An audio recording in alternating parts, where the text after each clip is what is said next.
싫어하는 인생공부 송이복의 서정시 비평. 안녕하십니까, 송이복입니다.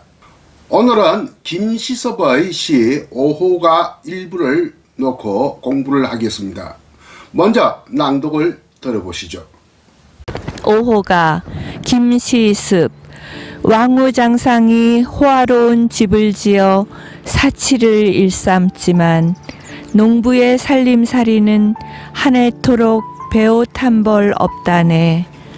애석해라. 목석이야 본디 사지가 없다지만 슬프구나.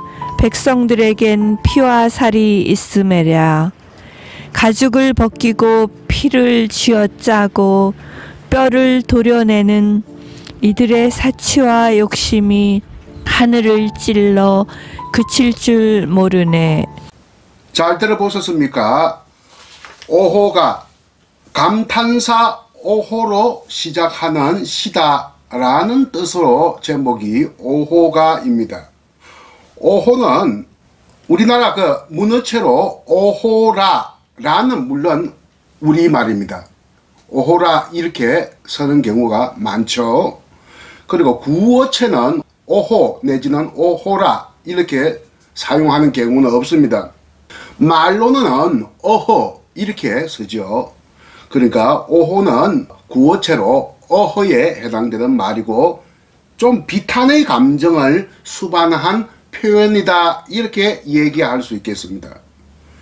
5호가는 원래 20행시인데요. 오늘 6행만을 선택해서 여러분과 함께 강의를 하는 겁니다. 제가 100수십 회 유튜브 강의를 통해서 얻은 경험이 하나 있는데요. 유튜브 강의의 특성상 10행 정도까지가 적당하다 하는 것을 제가 경험적으로 터득했습니다. 그래서 이 20행시를 6행만을 이렇게 잘라서 선택해서 여러분들에게 제시한 겁니다. 오늘 강의의 진행 절차를 먼저 하겠습니다. 세 단계로 할까 해요. 처음에는 번역한 6행의 인용 부분을 분석하는 것. 이것을 우리는 텍스트라고 합니다. 텍스트 분석이라고 하죠. 두 번째, 이 시, 즉 5호가가 쓰이게 된 시대적 배경에 대해서, 그러니까 배경 지식에 관한 설명이 있을 겁니다. 이것은 텍스트가 아니고 콘텍스트라고 합니다. 작품과 맥락의 관계라는 뜻에서요. 콘텍스트 혹은 컨텍스트 뭐 이렇게 발음을 하죠. 세 번째는 뭐냐? 이게 결국 중국 역사를 이야기하고 있는데, 중국 역사를 이야기하면서 김시섭이 살았던 당시의 조선의 시대 상황과도 이렇게 관련을 맺고 있거든요. 그러니까 중국의 역사와 당시 시대 상과의 비교론적 관점에서 제가 또 얘기를 덧붙일까 합니다. 이것을 우리는 사이간자를 써서 간텍스트라고 합니다. 간텍스트. 텍스트 상호 관련성이라고도 하죠. 이렇게 텍스트, 컨텍스트, 간텍스트 세 가지 점을 나누어서 설명을 할까 합니다. 첫 번째, 텍스트 분석. 이 시 이전에 뭐가 나오느냐 하면 아방궁의 구름다리가 초나라의 횃불에 불타다 하는 말이 나오거든요. 이건 분명히 안에 진시황 시대를 지금 빗대고 있구나 하는 것을 알 수 있고, 진시황 시대를 비판하고 있다는 것을 알 수가 있겠습니다. 그리고 이 시가 시작되는 것이 왕후장상이 하는 주어로부터 시작되는데, 원문에는 왕후장상이 하는 주어가 없습니다. 주어가 생략되었습니다. 제가 주어를 복원을 했는데 진시황이라고 하면은 이게 좀 안 맞습니다. 관련은 있지만, 왜냐하면 초나라 횃불에 불탄 것은 진시황 죽고 난 다음의 일이거든요. 몇 년 후의 일입니다. 진시황이 주어가 되면 좀 사실은 잘 안 맞습니다. 그래서 진시황 그 시대, 진시황 살아 있을 때나 죽었을 때 그 진나라 통일제국을 지배했던 기득권자들, 이것을 왕후장상이라고 이야기합니다. 왕후장상. 그래서 왕후장상이라고 하는 생략된 주어를 복원시켜서 왕후장상이 호화로운 집을 지어 사치를 일삼지만 이렇게 첫 행으로 지금 제시되어 있습니다. 그러니까 이 시는 왕후장상과 백성의 관계에 대한 내용을 드러낸 시다 라는 것을 알 수 있겠고, 또 진시황과 백성의 관계라고도 할 수 있죠. 그 이전에. 그러니까 진시황과 백성의 관계, 왕후장성과 백성의 관계, 저 다시 말하면 기득권자와 가진 자와 권력이 있는 자와 이상한 힘없는 무력한 가난한 궁핍한 백성들과의 관계. 시의 제목이 노래 가짜로 되어 있지 않습니까? 오호가이니까 그 노래라는 뜻입니다. 옛날의 시에 노래 가짜가 많이 있습니다만 노래로 불리는 경우도 있지만 노래로 불리지 않은 경우가 더 많았습니다. 물론 노래로 불리지는 않았지만 이건 한시이니까 무슨 한가나 고려가요가 아니고 한시이니까 노래로 불리지 않았지만 이렇게 노래 가짜로 쓰는 것은 시는 노래다 하는 이런 인식을 가지고 있었기 때문이죠. 어떻게 노래를 하고 있느냐? 백성들의 황폐한 삶을 노래하고 있습니다. 백성들의 황폐화를 빼저리게 노래하고 있는 것이 오호가다. 뭐 이렇게 우리가 얘기할 수 있겠고요. 왕후장상이 호화로운 집을 지어 이 호화로운 집을 왕후장상이 지었는데 그 정점에 놓이는 호화로운 집이 아방궁입니다. 진시황의 그 극단적으로 호화로운 사치로운 궁궐을 뜻하는 아방궁이죠. 그 밑에 있는 많은 왕과 후와 장과 상도 여러 가지 안에 그저 호화로운 집을 짓고 백성들을 지어짜고 이렇게 억압하고 또 폭압적인 지배를 가했다. 그래서 백성들은 그때 그 대부분이 한 90% 이상이 농부죠. 백성들의 살림살이는 이루 말할 수가 없었다. 한 해가 다 가도록 한 해토록 배옷 한 벌 없다. 배옷이라면 비단 옷하고 다르죠. 가장 가난한 사람이 입는 옷이 그 삼배로 만든 옷, 배옷입니다. 그 배옷도 한 벌 이렇게 얻을 수 없을 만큼 참 비참한 삶을 사는데, 근데 이전에 모든 태평성대가 아니고 세종대왕 때 시대가 아니고는 대체로 이렇게 비참한 삶을 살았을 때가 더 많았다. 뭐 중국이나 우리나라 다 마찬가지입니다. 인용한 부분 제3행을 보면 에스케라 목석이야. 나무와 돌을 목석이라고 하죠. 본디 사지가 없지만 이렇게 되어 있습니다. 한자로 된 원문은 가석, 목석, 법무경이라고 되어 있는데 경자가 잘 안 쓰는 말인데 다리경자입니다. 가석해라, 에스케라, 목석은 본래 다리가 없지만 다리라고 되어 있는데 이렇게 팔다리를 뜻하는 사지로 확대해서 옮겼습니다. 다리만 하면 너무나 부분적이기 때문에 물론 대유법이라는 게 있습니다. 부분을 전체로 이렇게 대신 비유하는 것을 대유법, 그 중에서도 제유법이라고 하죠. 이런 그 수사법이 있지만 옮길 때는 다리를 팔다리라고 했다. 팔다리 즉 사지는 몸의 부분이 아닌 전체를 가리키는 경우가 많이 있습니다. 인간의 몸을 구성하는 것은 피와 살과 뼈대입니다. 슬프구나 백성들에게는 피와 살이 있음에라 있지 않은가 있음에라 하는 것은 조금 예스러운 표현이랄까 문어적 표현으로서 있지 아니한가, 다시 말해서 설의법이라고 할 수 있겠네요. 설의법이요? 설의법. 묻는데 그러니까 대답을 요구하지 않는 물음을 질문을 설의법이라고 합니다. 뻔히 답은 알고 있지만 묻는 것을 우리는 설의법이라고도 합니다. 몰라서 묻는 것은 설의법이 아닙니다. 백성에게는 피와 살과 뼈대가 있지 않느냐? 있다. 있다 하는 것을 강조하기 위해서 있지 않느냐 하는 이런 질문법, 물음, 이것이 바로 설의법이라고 합니다. 가죽을 벗기고 누구의? 백성의 가죽을 벗기고 피를 지어짜고 누구? 백성의 피를 지어짜고 뼈를 도려내는 누구의 뼈? 민중의 뼈, 백성들의 뼈. 옛날에는 민중, 백성이란 말보다도 창생이란 말을 많이 썼습니다. 창생, 억조 창생할 때 창생. 창생의 뼈를 도려내는 이들이 누굽니까? 가진 자, 기득권자, 즉 왕후장상을 말하고 있겠죠. 이들의 사치와 욕심이 하늘을 찔러 거칠 줄 모르네. 한자 원문에는 치욕 미미 부지헐이라고 되어 있습니다. 치는 사치, 욕은 욕심, 욕망.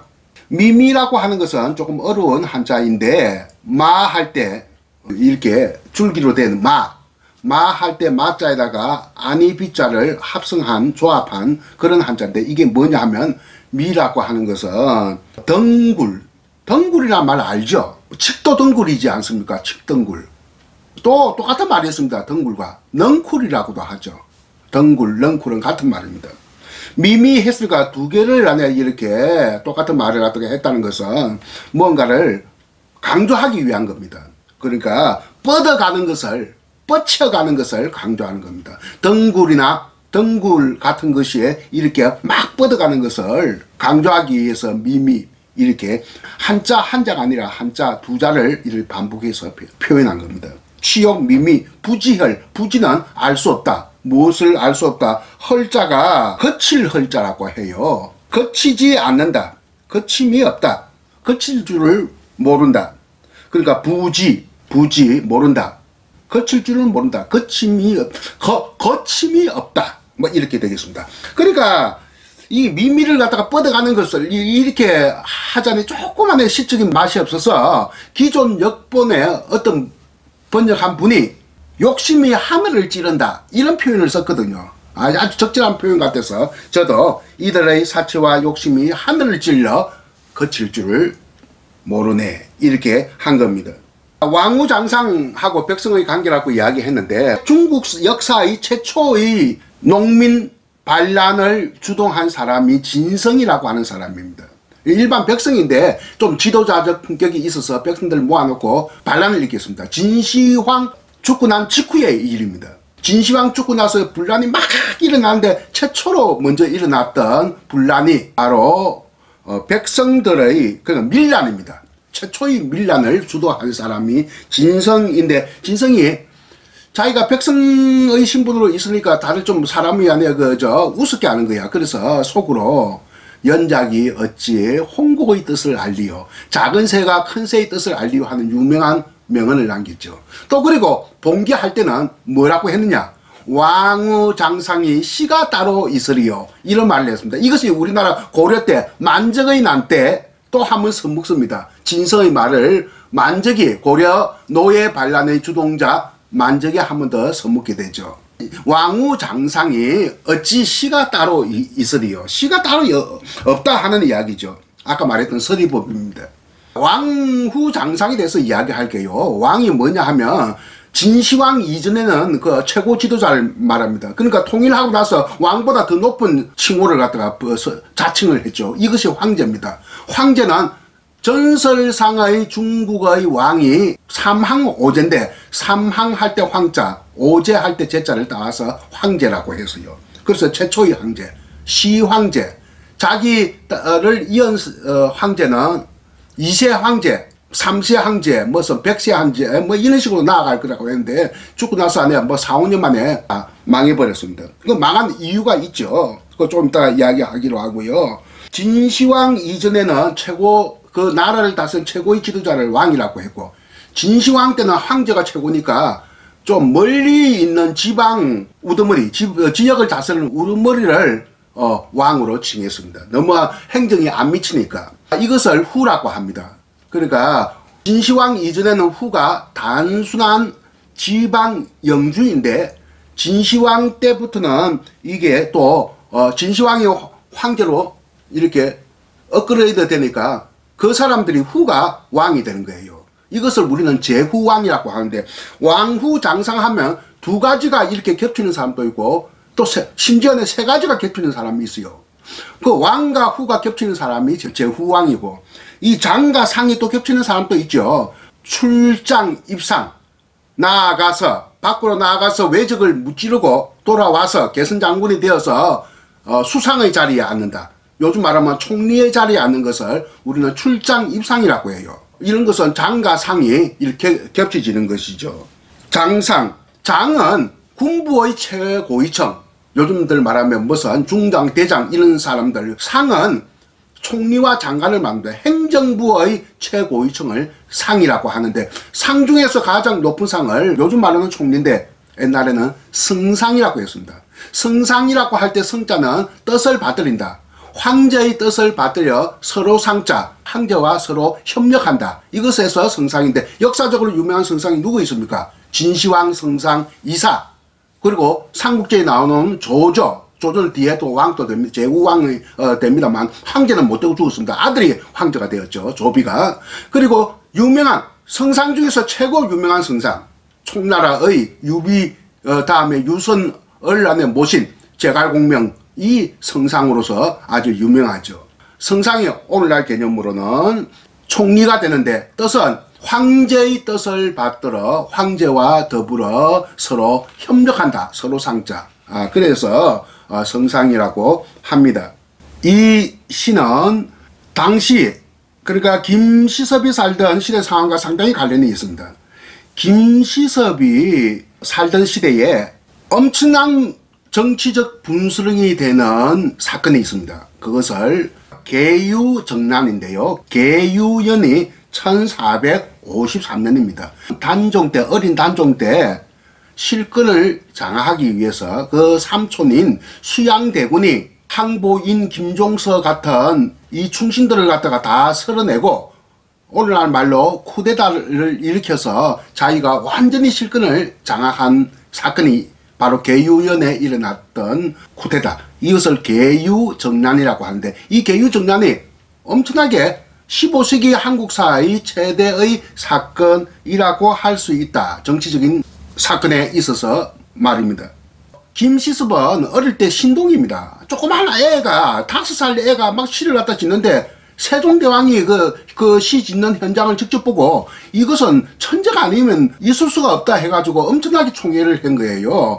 그래서 세종대왕께 어릴 때 입은 은총을 평생 죽을 때까지도 잊지 않았어요. 그래서 이렇게 배신을 하지 않고 수양대군 즉 세조의 정권에 협력하지 않고 현실 도피의 생활을 하게 된 거예요. 세종대왕에 대한 어떤 은총 때문이죠. 그런데 이 시는 1453년에서 그가 죽은 1493년까지 정확히 40년 동안 중에서 쓰여진 시인데 어느 해에 쓴지는 저는 잘 모르겠어요.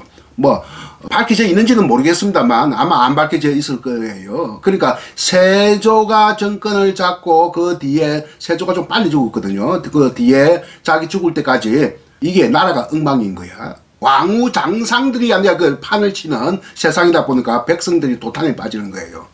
백성들이 도탄에 빠진 것을 보고 현실 비판한 시가 바로 이 오호가입니다. 은근히 중국의 역사를 가지고 왔지만 사실은 우리나라 현실의 삶을 비판한 것이다. 15세기 후반의. 그러니까 김시섭은 세종대왕 32년간은 태평성대로 본 거예요.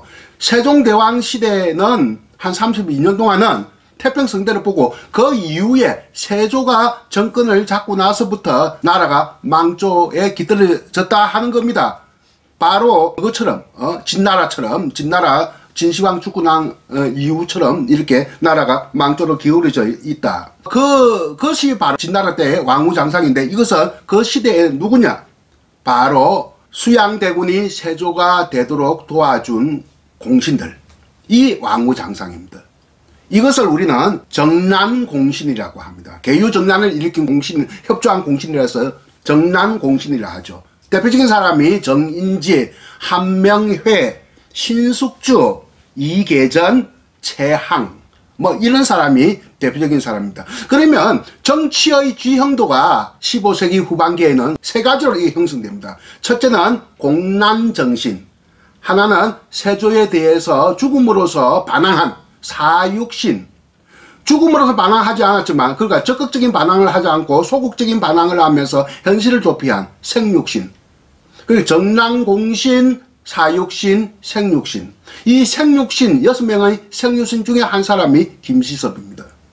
여러분 사육신 하면 뭐 잘 알지 않습니까? 뭐 성삼문 같은 사람. 이 정치 지형도가 이렇게 셋으로 나누어지는데 이것이 사상적으로나 문학적으로도 이렇게 연결됩니다. 그러면 15세기 후반의 문학은 또 셋으로 나눠집니다.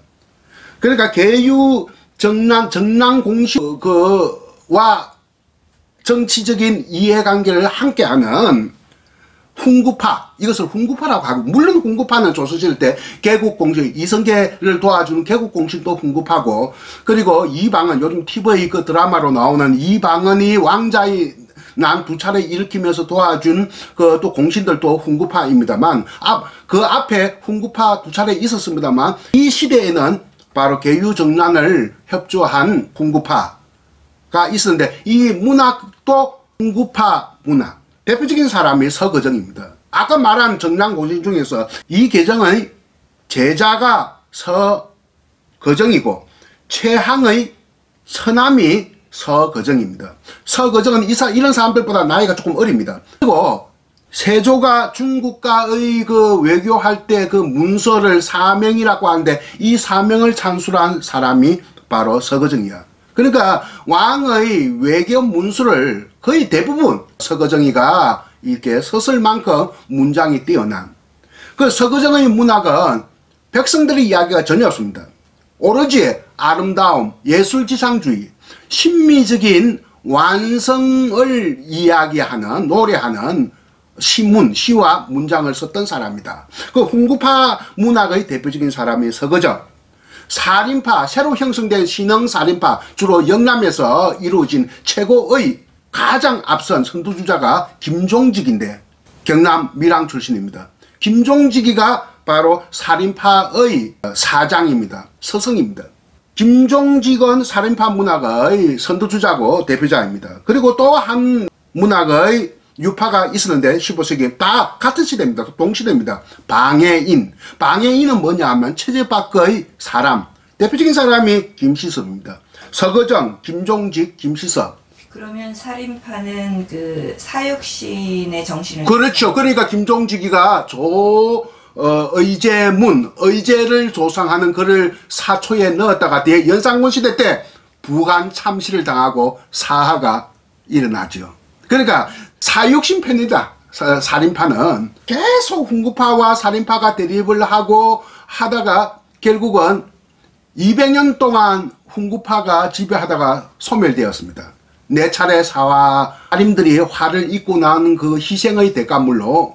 그러니까 북한도 마찬가지입니다. 혁명 세력이, 항일 혁명 세력이 조선시대처럼 200년 가지 않고 훈구파처럼 200년은 안 가더라도 내가 생각하기엔 적어도 100년은 간다. 지금 70 몇 년밖에 안 되지 않았습니까? 앞으로 한 30년 더 간다.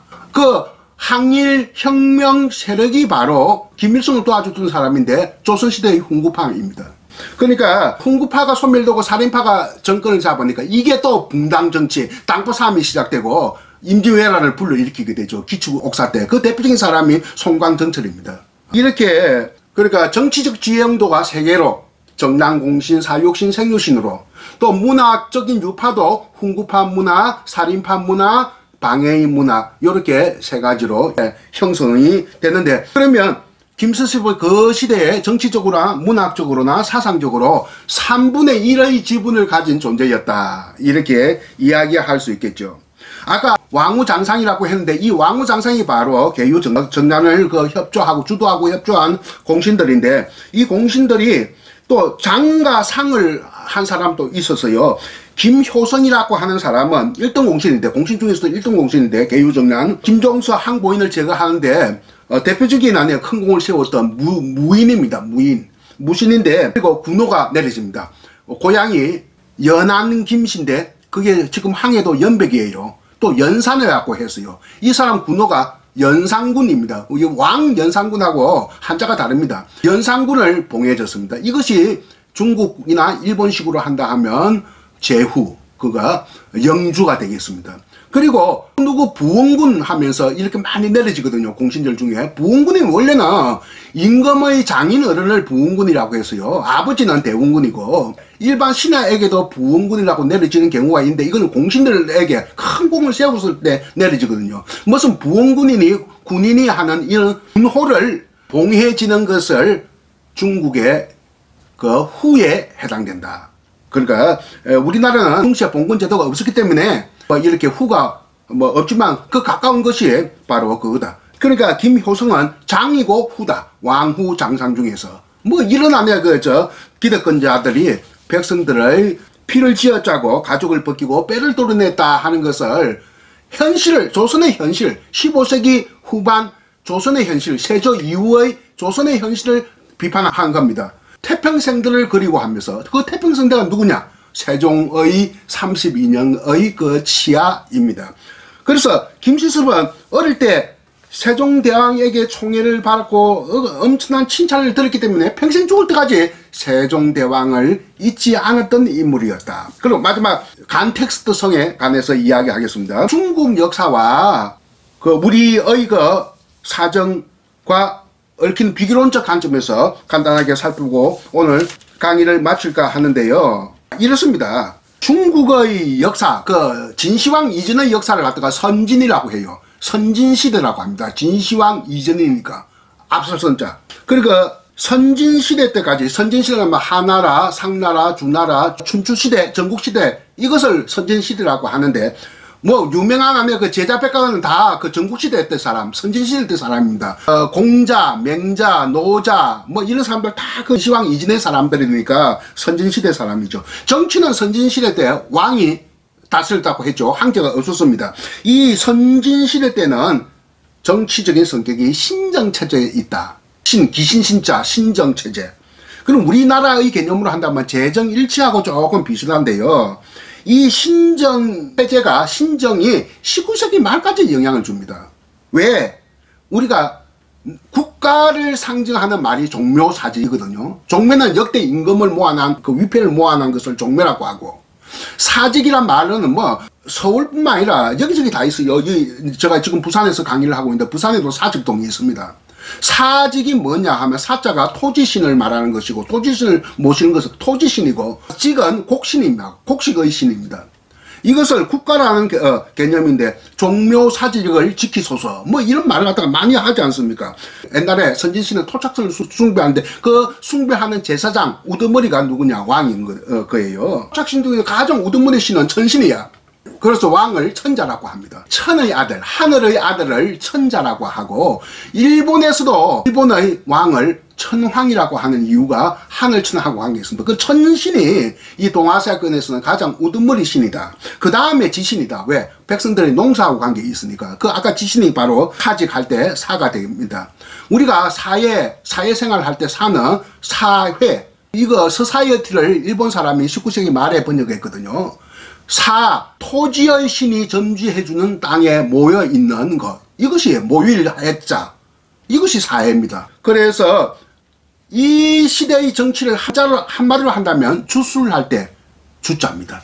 그러니까 선진시대의 정치는 주의 정치, 주술의 정치야. 주력의 정치야.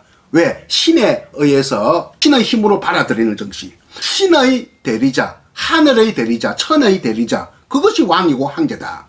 그래서 주고 이것을 그러면서 전국시대는 중국이 7개 나라로 분열되어 있었거든요. 이 전국시대는 중국 역사에서 다양한 사상이 등장하는 시대, 다문화적 혼돈시대입니다. 이것을 다문화적 혼돈시대를 하나로 통일하게 한 게 진시황인데, 그럼 진시황은 그 많은 사상 중에서 모든 것을 통일했어요. 한자도 다 지방마다 달랐는데 한자를 통일해가지고 오늘날 한자로 지금 이렇게 바꾸어 놓은 게 진시황입니다. 그 진시황은 업적도 있어요. 그리고 한 대, 두 대, 한섬, 두섬 하는 이 도랑령도 통일하고 수레바퀴도 나라마다 다 달랐어요. 크기가.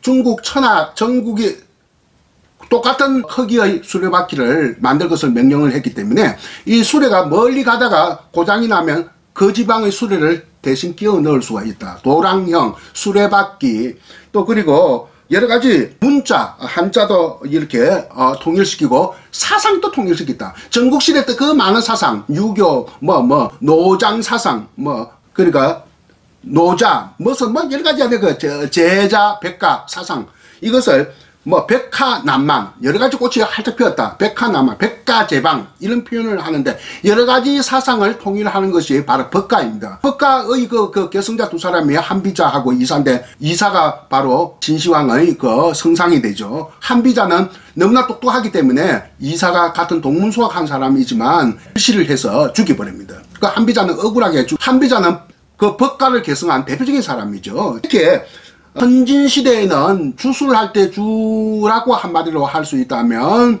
진나라 시대에는 법가를 통일된 사상으로 받아들였기 때문에 요즘 법치할 때 법으로 이렇게 했는데 법이 너무나 가혹하거든요. 또 백성을 쥐어짜거든요. 그런데 진시황 하면 생각나는 게 불로초, 만리장성, 분수경류 이런 것 때문에 백성들, 지식인들에게 엄청난 고초를 당했거든요. 이것 때문에 나라가 망한 겁니다. 그러면서 세력이 아주 강했던 게 바로 제후왕이었던 초나라 서쪽의 그 서초왕, 또 패왕이라고 자처했기 때문에 스스로 패왕 배리할 때 패왕으로 황후가 처음에는 아주 강했어요.